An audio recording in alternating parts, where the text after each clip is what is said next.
Hello everybody, and welcome to Storm Raids, and it's time for a daily reading vlog.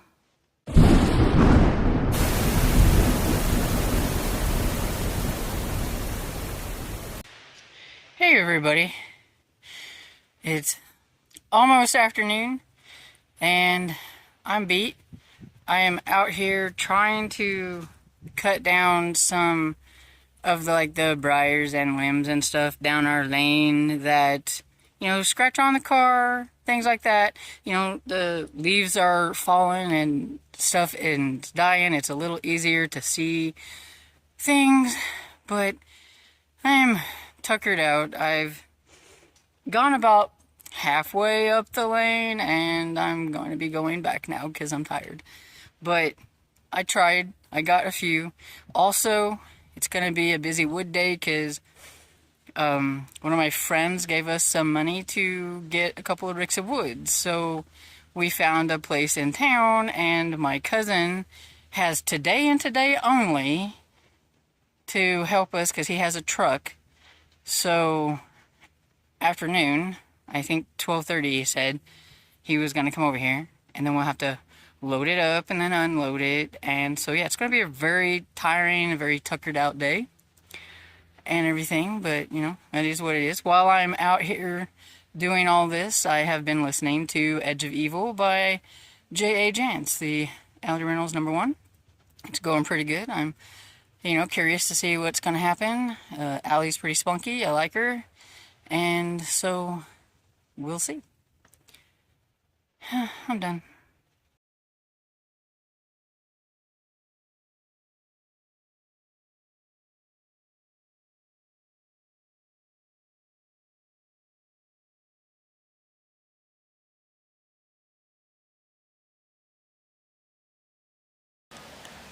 That be all the wood that we loaded and unloaded today.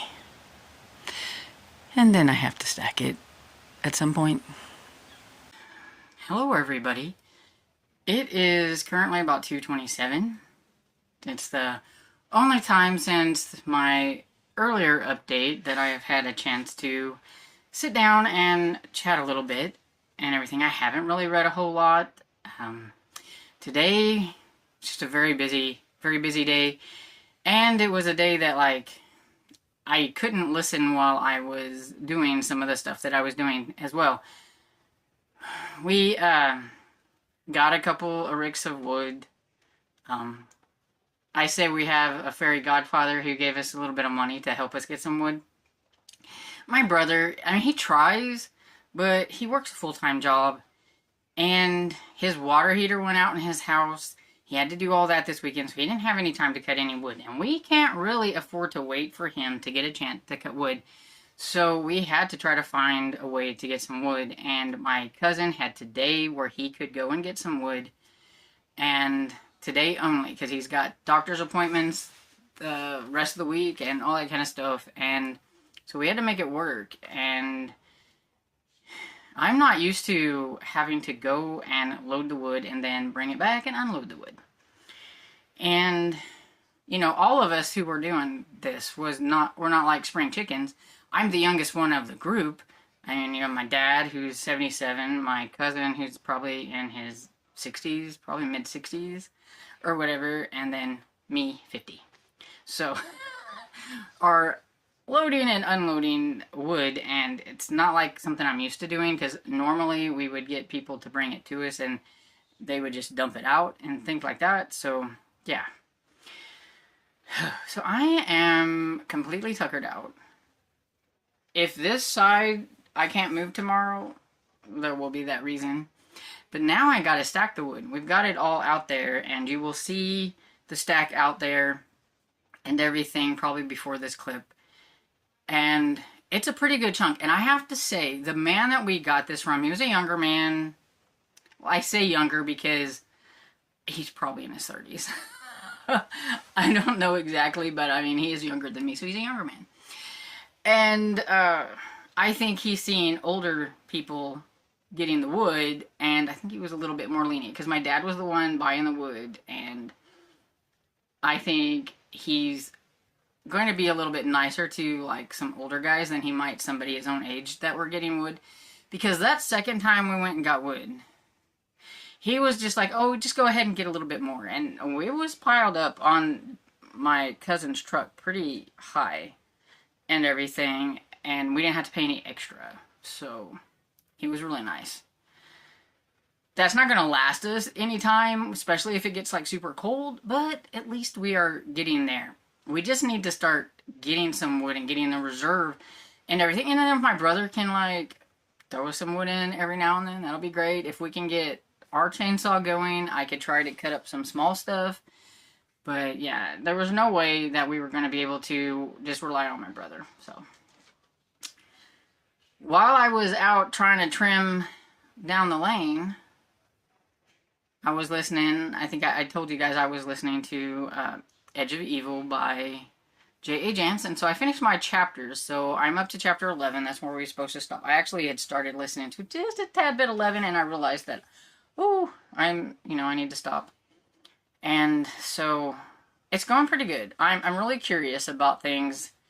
There's several things that are just a little bit fishy. Especially with Renee's husband, who of course is a total scumbag, just like Allie's. It's like, her poor friend and her had that in common. They had really bad husbands that were cheaters. And so, he talked about money and how money was like a problem. He didn't want her to try to get this experimental kind of medicine because she has ALS, to see if it would help, because it was like $80,000.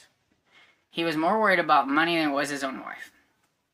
And he pretty much thinks that, he's going with the whole she committed suicide thing. And we all know that's not what happened. We know that's not what happened.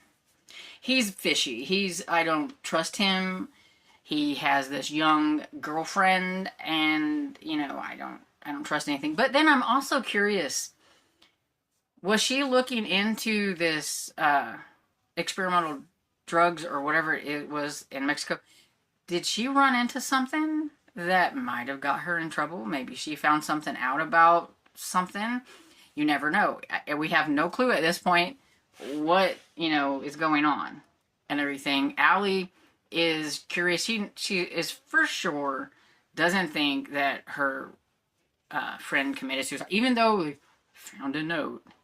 It was typewritten, folded up in the side of the car that went down the cliff.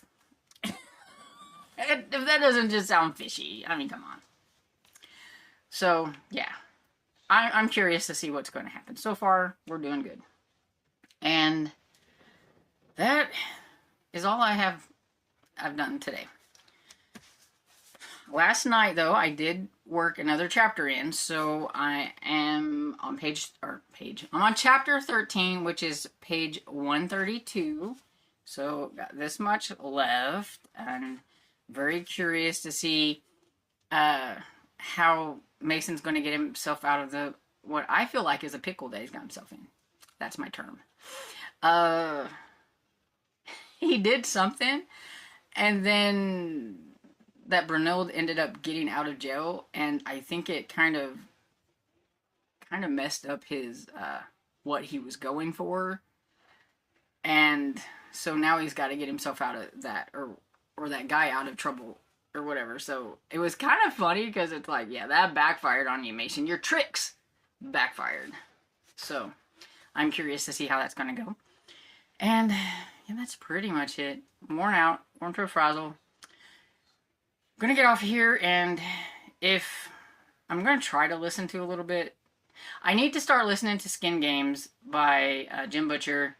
It's the one that we're on now for Dresden Files. The month is getting away from me. I have so many things that I need to fit in before my time runs out on Libby. So, we'll see how we fit that all in, because I need to do Skandar as well, and I need to do that one because I've only got about anywhere from a 7 to 8 day window on both of these to get them done. And they're both fairly long audiobooks, too. So, I got myself into a pickle. So anyway, I'm gonna get off of here, and I will be back later. Hey, popping back in to wrap everything up. Getting ready to go downstairs. I'm gonna go down a little bit early. It is a reading sprint night, so I gotta make sure I get something done for supper, which is gonna be something like super simple, like a grilled cheese sandwich. Because my cousin that helped us with the wood, he's the guy that we get the cheese from, and he gave us a whole bunch more cheese. And so we swapped eggs, because we had some extra eggs, so it's a barter system. We work around here with the barter system. Even we said that we would give him a little bit of gas to help us, because he's going to come back and help us get some more wood and everything whenever we get the money for it. And he has a diesel truck, and so it takes a lot of gas. And he doesn't live too far away from us, so it's not like he's having to travel, you know, way out. But he does use a little bit of his diesel and everything. So we were like, well, we'll try to give you a little bit of money. He goes, no, just give me some more eggs. And it's like, okay, we can do that. So, you know, that's how it goes. We barter. My brother gets us some eggs, and then we share some of the eggs with my cousin. And he helps us out, so. I did listen to a little bit of Skin Games by Jim Butcher. I'm 7% into it. This one happens to be quite a long audio. It's like 16 hours, so gotta get cracking on that one. And I think I'm on chapter 6, so I'm not getting too far. But at least I've gotten into it. And I have a super big headache. And yeah, I don't know how much reading or listening or whatever I'll get done tonight, but I may be going to bed early, because I am really tuckered. Anyway, I'm going to get off of here, so I hope you guys are having a great day. And I hope you enjoyed this video, and if you did, please give it a thumbs up and subscribe, and I'll see you all in the next video. Bye!